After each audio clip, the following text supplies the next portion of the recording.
Good morning students. बेटा हम लोग स्टडी कर रहे थे प्रिपरेशन ऑफ कोलाइडल सॉल्ट्स के बारे में, जिसमें मैंने आप लोगों को दो मेथड बताए थे, एक डिस्पर्जन और डिसइंटीग्रेशन मेथड और दूसरा कंडेंसेशन और एग्रीगेशन मेथड। जो हमारा पीछे वाला लेक्चर था हम लोगों ने उसमें जो डिसइंटीग्रेशन मेथड था उसके दो टाइप, मैकेनिकल डिसइंटीग्रेशन और इलेक्ट्रो डिसइंटीग्रेशन के बारे में पढ़ लिया था। बेटा हम आगे स्टार्ट करते हैं पेप्टाइजेशन से। ये पेप्टाइजेशन जो आपका डिसइंटीग्रेशन मेथड है उसका तीसरा टाइप है। आपको पता है डिसइंटीग्रेशन में हम लोग बड़े मॉलिक्यूल्स लेके उससे क्या बनाते हैं, एक छोटे छोटे मॉलिक्यूल्स या कोलाइडल पार्टिकल्स की रेंज के पार्टिकल्स बनाते हैं बेटा, और जो कंडेंसेशन था उसमें छोटे से बड़े पार्टिकल्स बनाते हैं, है ना।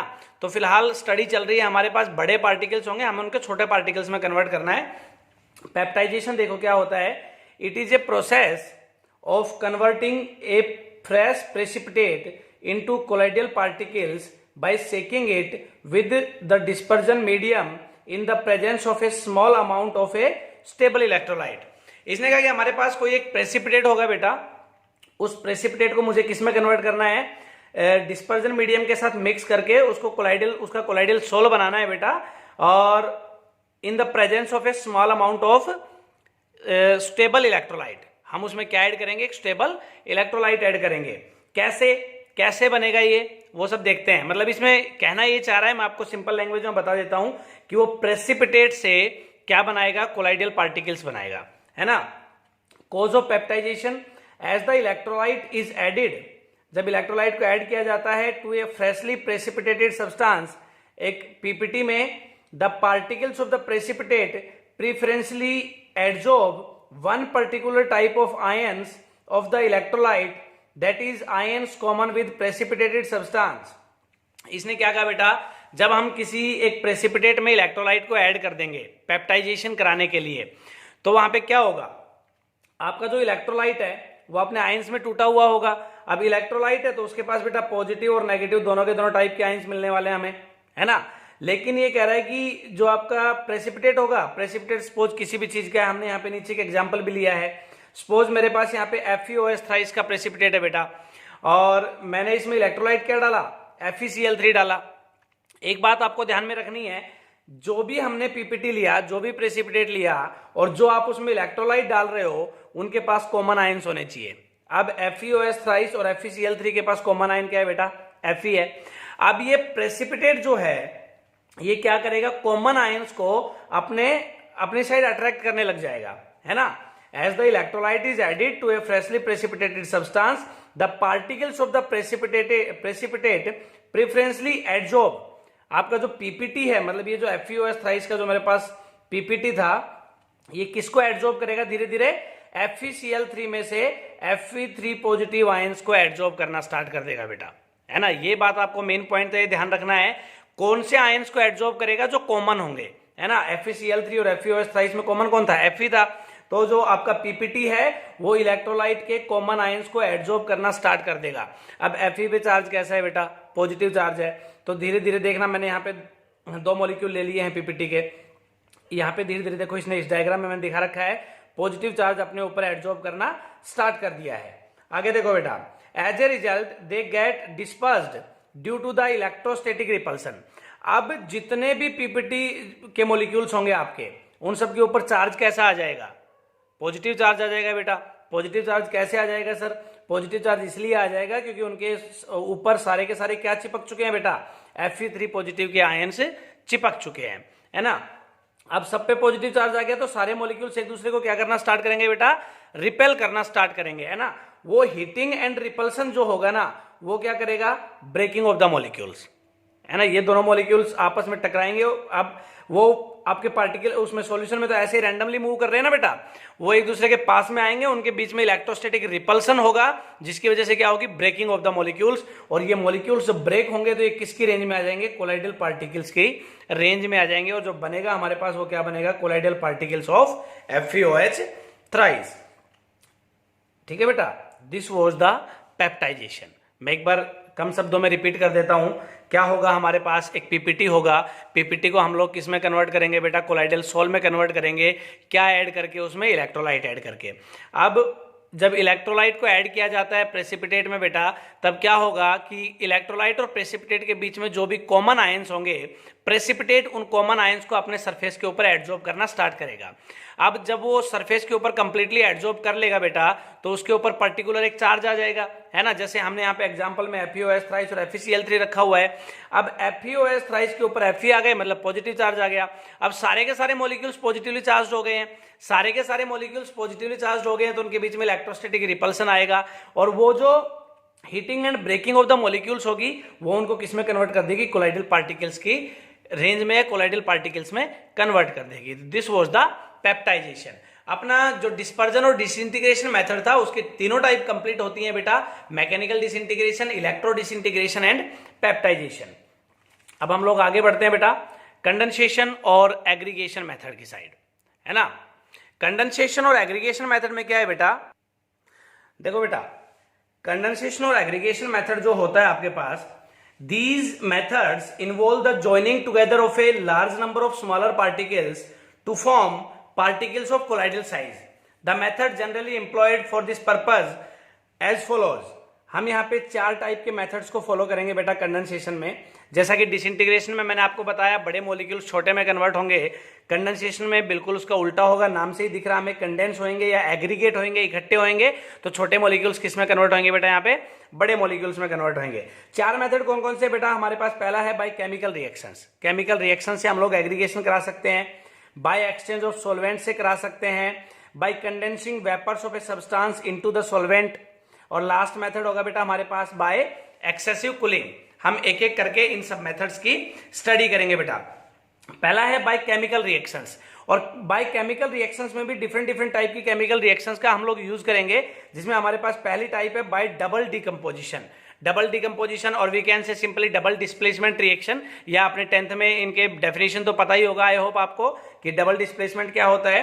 बेटा मैंने यहाँ पे जो आर्सेनिक सल्फाइड का कोलाइडल सोल यहाँ पे बनाया हुआ है, क्या है इसमें देखो, व्हेन H2S इज पास्ड, जब H2S को पास कराया जाता है through a dilute solution of arsenic oxide, arsenic oxide का मैं एक डाइल्यूट सॉल्यूशन लूंगा, उससे किसको पास कराऊंगा, H2S को पास कराऊंगा इन वाटर, एक colloidal solution of arsenic sulphide is obtained. बेटा आर्सेनिक ऑक्साइड में से मैं क्या पास कराऊं, हाइड्रोजन सल्फाइड पास कराऊं इन वाटर, तब आपका क्या बनेगा बेटा, आर्सेनिक सल्फाइड बनेगा, और ये आर्सेनिक सल्फाइड यहाँ पे क्या है आपका कोलाइडल सॉल्यूशन है या कोलाइडल सोल है। डबल डिस्प्लेसमेंट रिएक्शन कराई मैंने, और क्या बन गया मेरे पास, आर्सेनिक सल्फाइड का सोल बन गया। यही क्या है आपका एग्रीगेशन मेथड है by chemical reaction. Simple method है बेटा बिल्कुल। For example by reduction, reduction से कैसे कराएंगे, यहाँ पे मैंने रिएक्शन लिखा हुआ है बेटा, gold, silver, platinum are obtained in colloidal form by reduction of very dilute solutions of their salt with stable reducing agent। हम क्या करेंगे, एक स्टेबल रिड्यूसिंग एजेंट यूज करेंगे बेटा, है ना, और उस स्टेबल रिड्यूसिंग एजेंट की से क्या करेंगे, उसमें क्या मिक्स करेंगे, इनके जो सॉल्यूशन होंगे उनको मिक्स करेंगे। फॉर एग्जांपल मुझे यहाँ पे गोल्ड सोल प्रिपेयर करना है, जो मैंने यहाँ पे पहले वाली रिएक्शन लिखी हुई है, that is AuCl3 plus SnCl2 changes into Au plus SnCl4। मुझे यहाँ पे बेटा गोल्ड सोल को प्रिपेयर करना है, ठीक है ना। तो हम लोगों ने क्या किया, AuCl3 को रिएक्ट कराया SnCl2 के साथ, ये यहाँ पे एज ए रिड्यूसिंग एजेंट काम करेगा। जब इसके साथ रिएक्ट कराया तो क्या बना, SnCl4 प्लस Au। यहाँ पे जो ये Au बना है, this is the colloidal solution of gold, है ना। कौन सी रिएक्शन थी, रिडक्शन रिएक्शन थी, उससे हमने क्या प्रिपेयर कर दिया, कोलाइडल सॉल्यूशन प्रिपेयर कर दिया बेटा। अब ये कह रहा है कि यहाँ पे SnCl2 की जगह अगर सपोज मैं हाइड्रोजन यूज कर लूं, हाइड्रोजन मींस NH2 या N2H4, अब हाइड्रोजन यूज कर लूंगा तो भी क्या बनेगा बेटा, Au plus N2 plus 12HCl।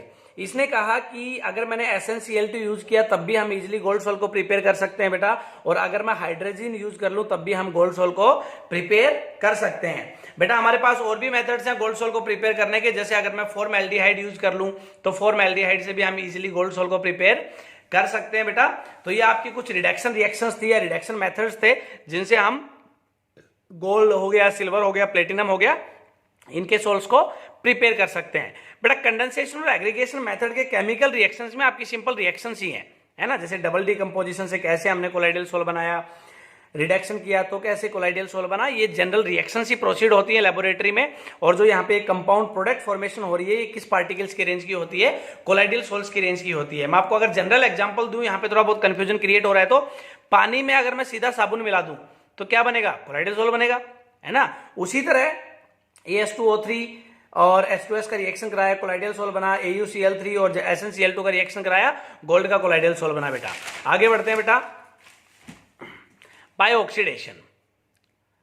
हम ऑक्सीडेशन कराएंगे तब कैसे कोलाइडल सोल की फॉर्मेशन होगी। Sulphur is obtained in the colloidal form when H2S is bubbled through the solution of an oxidizing agent like nitric acid।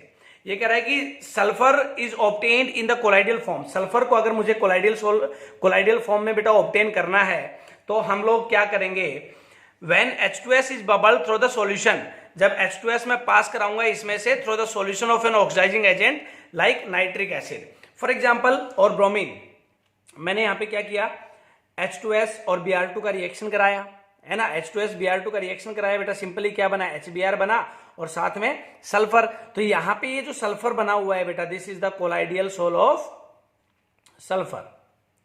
ये कोलाइडल सोल बन गया। कौन सी रिएक्शन है बेटा, ऑक्सीडेशन हो रहा है सल्फर का, है ना। ऑक्सीडेशन हो रहा है कि नहीं हो रहा है, सल्फर का ऑक्सीडेशन हो रहा है बेटा।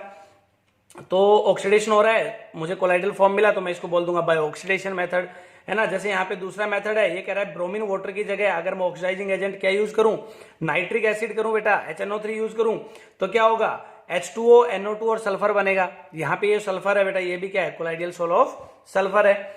लास्ट पढ़ते हैं बेटा केमिकल रिएक्शंस में हम लोग बाय हाइड्रोलाइसिस। हाइड्रोलाइसिस से हम लोग कैसे कोलाइडल सोल्स को प्रिपेयर कर सकते हैं बेटा। FeOS thrice and AlOS thrice salts are obtained by boiling solutions of their corresponding chlorides। ये कह रहा है कि अगर मुझे FeOS थ्राइस हो गया, AlOS थ्राइस हो गया, इनके अगर मुझे कोलाइडल सोल प्रिपेयर करने हैं तो मैं इनके क्लोराइड्स को क्या करूं, बॉयल करूं वाटर के साथ। जैसे मैंने यहाँ पे रिएक्शन में लिखा है FeOS थ्राइस मुझे प्रिपेयर करना है सपोज, तो मैं क्या लूंगा, FeCl3 लूंगा। किसके साथ बॉयल करूंगा, वाटर के साथ बॉयल करूंगा। क्या बन गया बेटा, FeOH थ्राइस बन गया, मींस कोलाइडल सोल बन गया। तो हमारे पास यहाँ पे बेटा जो बाय केमिकल रिएक्शंस था उसमें हमने 4 मेथड यहाँ पे पढ़े हैं, जिसमें आपको जनरली केमिकल रिएक्शंस ही याद रखनी होती हैं और कुछ नहीं। भाई डबल डिकम्पोजिशन से कैसे बनाएंगे, रिडक्शन से कैसे बनाएंगे, ऑक्सीडेशन से कैसे बनाएंगे और हाइड्रोलाइसिस से कैसे बनाएंगे, बिल्कुल इजी रिएक्शन है बेटा। उसके बाद है by exchange of solvents. Solvents को एक्सचेंज करके हम लोग कैसे कोलाइडल सोल्स को प्रिपेयर कर सकते हैं। Substance like sulphur and phosphorus are fairly soluble in alcohol. जो आपके सब्सटेंस है लाइक सल्फर हो गया, फॉस्फोरस हो गया, ये इजिली सोल्यूबल होते हैं अल्कोहल में but less soluble in water. और वाटर में क्या होते हैं बेटा, लेस सोल्यूबल होते हैं। If their alcoholic solutions are poured in water, अगर मैं इनके अल्कोहलिक सॉल्यूशन को, अब ये अल्कोहल में क्या है बेटा, इजिली सोल्यूबल है, अब वाटर में नहीं है तो इजिली सोल्यूबल नहीं है, तो अगर मैं इनके अल्कोहल के सॉल्यूशन को पोर्ड कर दूं किसमें, वाटर में, तो क्या होगा बेटा, colloidal solutions of sulphur and phosphorus are obtained. तो सल्फर और फॉस्फोरस के मुझे क्या मिलेंगे, कोलाइडल सोल्स मिलेंगे। अब देखो हमने यहाँ पे क्या किया, ये इजिली सोल्यूबल थे अल्कोहल में, है ना, लेस सोल्यूबल थे वाटर में। मैंने यहाँ पे 2 सॉल्वेंट लिए बेटा, पहले अल्कोहल फिर वाटर। अल्कोहल का मैंने इनका सॉल्यूशन बना के किसमें डाल दिया, उसको वाटर में डाल दिया। तो क्या किया मैंने, एक्सचेंज ऑफ सॉल्वेंट्स किया, है ना। दो मैंने यहाँ पे सॉल्वेंट्स लिए हैं, तो इसीलिए इस मेथड को बोलते हैं बाय एक्सचेंज ऑफ सॉल्वेंट्स। और ऐसे करके हम लोग इजीली क्या प्रिपेयर कर सकते हैं, कोलाइडल सोल प्रिपेयर कर सकते हैं। जैसे हमने सल्फर का और फॉस्फोरस का यहाँ पे एग्जांपल दिया आपको कि पहले हम लोग क्या करेंगे, इनका एल्कोहलिक सॉल्यूशन बनाएंगे, फिर उसको किस में छान देंगे, आपका पानी में डाल देंगे बेटा, पानी में छान देंगे उनको, क्या बन जाएगा, आपका कोलाइडल सोल बन जाएगा। नेक्स्ट है बेटा by condensing vapours of a substance into the solvent, है ना। किसी भी एक जो सब्सटेंस होगा उसके वेपर्स को कंडेंस करें किसमें, सॉल्वेंट में बेटा। कैसे, colloidal solutions of sulphur and mercury in water are prepared by passing their vapours in cold water containing a little stabilising agent like ammonium nitrate. यहाँ पे एक नया नाम आया बेटा, स्टेबलाइजिंग एजेंट, जो आगे भी इस चैप्टर में आता रहेगा बेटा। इसने क्या किया कि कोलाइडल सॉल्यूशन हमने सल्फर और मर्करी का प्रिपेयर करना है इन वाटर, तो हम क्या करें, passing their vapors in cold water containing a little stabilising agent. मैं इनके वेपर्स को, मतलब किनके वेपर्स को, जिस भी मुझे मेटल का कोलाइडल सॉल्ट प्रिपेयर करना है उनके वेपर्स को हम लोग क्या करें, कोल्ड वाटर से पास कराएं। अब कोल्ड वाटर से पास कराओगे बेटा क्या होगा, कंडेंसेशन होगा, जनरल सी बात है ना, नाम में ही पता लग रहा है हमें। कंडेंसेशन होगा तो क्या होगा, वो पार्टिकल्स एग्रीगेट करके कोलाइडल रेंज के पार्टिकल्स में आ जाएंगे। जब वो वेपर फॉर्म में होगा तो ऑब्वियसली बात है वो छोटे छोटे पार्टिकल्स होंगे, है ना। तो देखो मेथड का नाम यहाँ पे क्या लिखा है इसने, बाय कंडेंसिंग वेपर्स। पहले वेपर्स की फॉर्म में लेंगे हम मेटल्स को, उसके बाद उनको करेंगे condense of a substance into the solvent. Solvent मैंने यहाँ पे क्या लिया बेटा, वाटर लिया, है ना। तो ये आपका तीसरा मेथड था। नेक्स्ट मेथड है बेटा हमारे पास यहाँ पे by excessive cooling. Excessive cooling करके कैसे प्रिपेयर करते हैं बेटा, colloidal solution of ice in an organic solvent like ether is obtained by freezing a mixture of the solvent and water. इसने एक्सेसिव कूलिंग का मतलब क्या होता है बेटा, एक तो देखो जनरल कूलिंग मतलब जैसे हम लोग फ्रिज में पानी ठंडा करते हैं, है ना, उसको जो फ्रिज का बॉटम एरिया है उसमें पानी की बोतल रख दो, नॉर्मली पानी ठंडा हो जाएगा। लेकिन अगर एक्सेसिव कूलिंग करनी है तो क्या करेंगे, हम उसको फ्रीजर में रखेंगे, है ना। तो एक्सेसिव कूलिंग करने का मतलब यहाँ पे एक तरह से फ्रीज कर देना ही है। फॉर एग्जाम्पल मुझे आइस का कोलाइडल सॉल्यूशन बनाना है इन ऑर्गेनिक सॉल्वेंट। यहाँ पे सॉल्वेंट मैं कौन सा लूंगा, कोई भी एक ऑर्गेनिक सॉल्वेंट लूंगा बेटा। तो हम लोग क्या करें, आइस को colloidal solutions of ice in organic solvent like ether is obtained by freezing a mixture of the solvent and the water. अब सपोज मुझे आइस का कोलाइडल सॉल्व बनाना है ऑर्गेनिक सॉल्वेंट के साथ, तो मैं कोई एक ऑर्गेनिक सॉल्वेंट लूं। ऑर्गेनिक सॉल्वेंट मेरे पास बहुत सारे हैं बेटा। फॉर एग्जांपल एक बेसिक्स एग्जांपल मैंने यहाँ पे लिखा हुआ है, दैट इज ईथर, है ना। मैंने ईथर लिया, ईथर को किसके साथ मिक्स किया, पानी के साथ मिक्स किया, है ना। ईथर को पानी के साथ मिक्स किया बेटा, और उसको क्या कर दिया, फ्रीज होने के लिए रख दिया। क्या बन जाएगा वो, कोलाइडल सॉल्व बन जाएगा, किसका, आइस का। तब यहाँ पे मैं लिखा colloidal solutions of ice in an organic solvent like ether is obtained by freezing a mixture of the solvent and the water. अब बेटा एक लास्ट एग्जांपल और डिस्कस करते हैं बेटा हम लोग, preparation of colloidal solve of mercury in water, है ना। क्या है बेटा, preparation of colloidal solve of mercury in water. मुझे मर्करी का एक कोलाइडल सॉल्व बनाना है वाटर के अंदर। क्या करेंगे यहाँ पे हम लोग, ultrasonic vibrations, that is vibrations having frequency more than that of the sound. हम यहाँ पे अल्ट्रासोनिक वाइब्रेशंस का यूज करेंगे। Are allowed to hit a beaker containing mercury and water. Mercury and water को एक बीकर में लेंगे, है ना, उस बीकर को हिट कराएंगे किससे बेटा, अल्ट्रासोनिक वाइब्रेशन से। As a result mercury changes into vapours. Mercury किस में कन्वर्ट हो जाएगी, वेपर्स में कन्वर्ट हो जाएगी, which are dispersed in water to form the colloidal sol. और वहां पे उन वेपर्स को कंडेंस करने के लिए कौन है बेटा, वाटर है। वाटर उनको कंडेंस करेगा और वो किस में कन्वर्ट कर देगा, उनको कोलाइडल सॉल्व में कन्वर्ट कर देगा। This method is called ultrasonic dispersion method. और इस मेथड का दूसरा नाम क्या है बेटा, अल्ट्रासोनिक। ध्यान रखना, अल्ट्रासोनिक वाइब्रेशंस का यूज किया जाता है, इसलिए इसको बोलते हैं बेटा अल्ट्रासोनिक डिस्पर्जन मेथड, है ना बेटा। यहां पे हमने क्या किया, मरकरी का पहले अल्ट्रासोनिक वाइब्रेशन से कंटेनर को हीट करा के मरकरी के वेपर्स बनाए, बाद में उनको कंडेंस होने दिया वाटर में, और क्या बना दिया, कोलाइडल सॉल्व बना दिया। तो हमारे पास ये दो टाइप के मेथड्स थे बेटा, डिस्पर्जन और condensation methods for the preparation of colloidal solves. ये आपके कंप्लीट होते हैं बेटा। आगे वाले लेक्चर में हम लोग पढ़ेंगे purification of the colloidal solve. उससे पहले अब तक के नोट्स आपके एकदम प्रॉपर होने चाहिए।